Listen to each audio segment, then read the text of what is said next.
This is running for office, as some of you know, is very much a team effort. Very much a team effort. So and we couldn't do this without the support of the family. So thank you, Jonna. Want to give a warm round of applause for our hosts, Dave and Sheryl, for opening your home. I've been told this is one of the only political events you've actually ever done here. So it really means so much to me. It really means so much to me, and to Reed as well. Please give them a round of applause. Other hosts, I'm going to read just because there were so many people that really contributed, even though everyone means so much to me. Mike Anders, save your applause for the end. Save your applause for the end. Mike Anders, Ellen Levy, Dave McClure, Sar Gur, Delaware Syed, Stephen Lisa Schatz, Gary Kremen, Rick and Rona Thompson, Mark Berman, Mark Pincus, Ted Wang, Kim Polizzi, Vishal Verma, and Joe Ross. Please give them all a round of applause.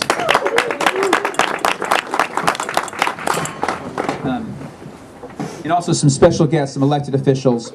Congressman Jerry McNerney's here. Congressman McNerney. There he is. Thank you very much. A wind energy entrepreneur now in Congress. Very exciting to have him here. Ash Kalra from San Jose, been a tremendous support. Ash Kalra, everyone should get to know Ash. He's been so supportive to me, and he's one of the rising young stars, and he's on the San Jose City Council. And I'm not sure if Judy Kleinberg has joined us, but Judy is former Mayor of Palo Alto, has been exceptionally helpful. Just wanted to mention her. So it is fun to be here in front of this group. And looking around, I realize that we all have shared values. These are the values of a clean environment, the values of access to a strong education, the value that each person, each man, woman, and child in this state and in this country deserves access to quality, affordable health care. Can I get a few yes we dids? Yes we did. There's Obamas in the audience. We've got still ways to go in quality, affordable health care, but we have to celebrate along the way.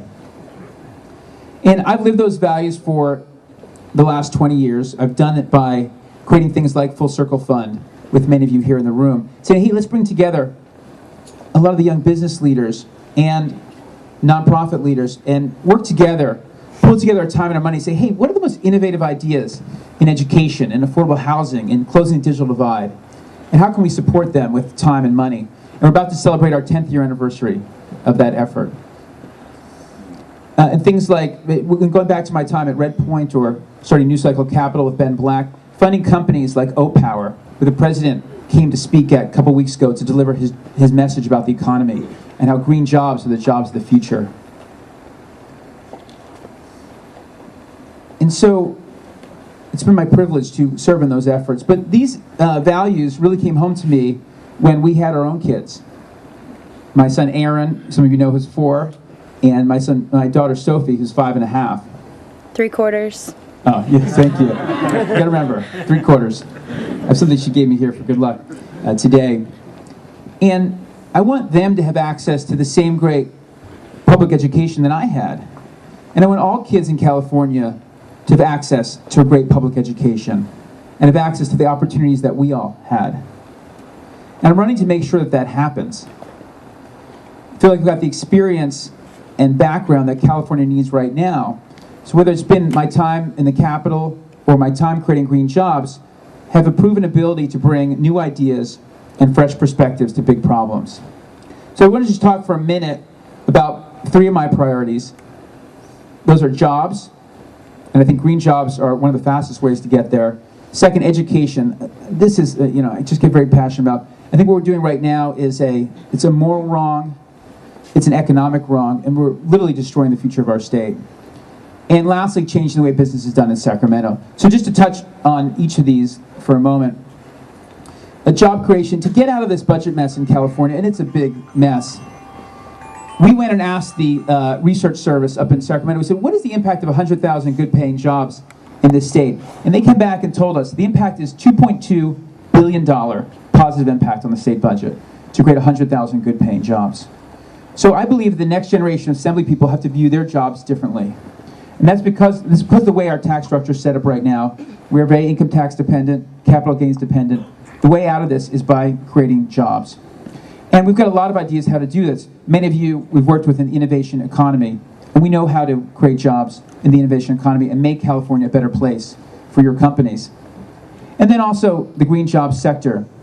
One of our companies that we funded is Renewable Funding, and I've worked for years on the PACE programs, and it's a very exciting couple of weeks in the PACE program. If you're in San Francisco, starting next Monday, you'll be able to finance energy efficiency and renewable energy via your property tax bill. Because you just imagine the possibilities when everyone in California, everyone across the country can take advantage of this. Imagine how much the energy efficiency technologies will unleash, residential energy efficiency we will scale by letting people do this. That starts on Monday. San Mateo County, Santa Clara County, we will start sometime this summer. So think about the jobs we'll create there. Think about the jobs we could create by retrofitting the 2.2 million square feet of commercial real estate owned by the state of California. So we've got many plans in that area. In education, 3 quick priorities. One is funding. So no amount of reform is going to work unless we increase the amount of funding in our schools. But second, we have to prepare kids for jobs of the future. That's why I co-founded National Lab Day. We had some information up front, and I ask you all to please check it out, nationallabday.org. The goal is to connect all of you here with our schools with a special purpose. We know that hands-on learning is what gets kids into science and engineering.